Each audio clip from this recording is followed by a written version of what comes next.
Bonjour tout le monde, bienvenue chez moi. Aujourd'hui on va parler d'un sujet relativement complexe. On abordera peut-être sur plusieurs épisodes parce qu'il y a relativement beaucoup de choses à dire.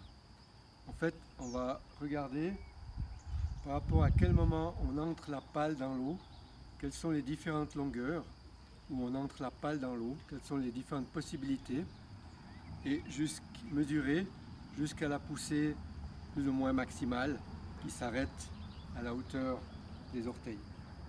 Je vais vous montrer ici un peu l'exemple par rapport à ce qui correspond pour moi, mais chacun chez vous, vous allez essayer d'observer quels sont les endroits où vous pouvez entrer la pale dans l'eau.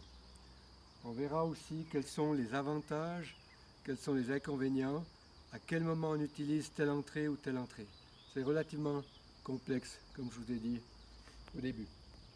Alors, j'ai fait ces mesures avec ma pale et ma pagaie classique, c'est-à-dire c'est la pagaie que j'utilise principalement en course, qui fait 193 cm, 1,93 m.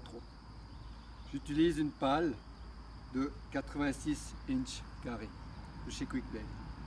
Alors, je vous montre ici les différents points que j'ai marqués. Ce point-là correspond au bout de mes pieds, à l'auteur de mes orteils, on le verra tout à l'heure. Ça, c'est une première entrée dans l'eau à 74 cm depuis le point 0. Ensuite, une deuxième entrée à 95 cm, une troisième à 107 cm et une quatrième à 125 cm. Ce sont les 4 principales entrées pour ma pratique de stand-up paddle. Donc on verra en détail quels sont les avantages de chaque entrée, à quel moment je les utilise. Je vais vous montrer un coup en étant placé sur la planche. Donc, ma position sur cette planche. Donc là, on voit ce point est l'avant de mes orteils. Et puis là, c'est les différentes entrées dans l'eau. Donc ici, on a une première entrée. Ensuite, une deuxième, une troisième et une quatrième entrée. Donc, la longueur de rame, du moment que j'entre dans l'eau et que je vais pousser jusqu'à sa poussée maximum, en général la pale ressort un petit peu derrière ce point. Mais je garde exprès, je garde ce point qui mesure la poussée principale de la pale dans l'eau. Voilà. Maintenant, ces 4 points seront différents à chacun d'entre vous. Ce n'est pas des points qui sont établis précisément, mais ça, c'est les 4 points qui correspondent pour ma pratique personnelle et puis aussi par rapport à ma longueur de rame. Si j'ai une rame qui est plus longue, que j'utilise parfois pour les entraînements, je vais pouvoir entrer peut-être encore plus loin. On va revenir un peu plus en détail sur ces 4 entrées. Alors on va voir déjà avec la première entrée, donc le point 0, l'avant des orteils, et la première entrée à 74 cm.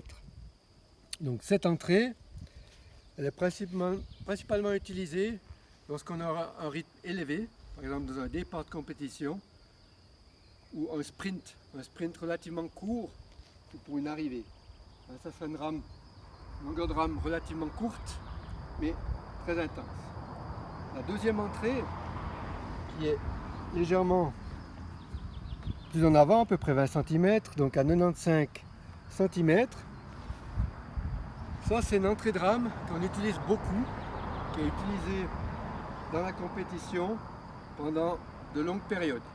C'est un rythme relativement élevé, une rame déjà plus longue que celle du sprint. Ensuite, on a la troisième entrée à 107 cm pour moi, qui est aussi une entrée qui est utilisée relativement souvent dans une compétition, mais un rythme légèrement plus faible. Voilà. On va voir aussi la dernière entrée à 125 cm. Donc cette dernière entrée est relativement utilisée peu dans une compétition voire pas du tout, mais qui peut être très agréable à utiliser lorsqu'on a des compétitions de longue distance, voire de très très longue distance. Voilà. Je vous remercie de m'avoir suivi pour cette petite explication.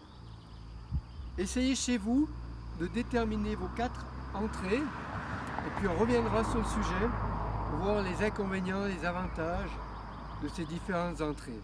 Mais essayez vous-même, dans votre pratique, à l'entraînement, déjà de déterminer si vous avez ces 4 entrées. Merci beaucoup et bon entraînement.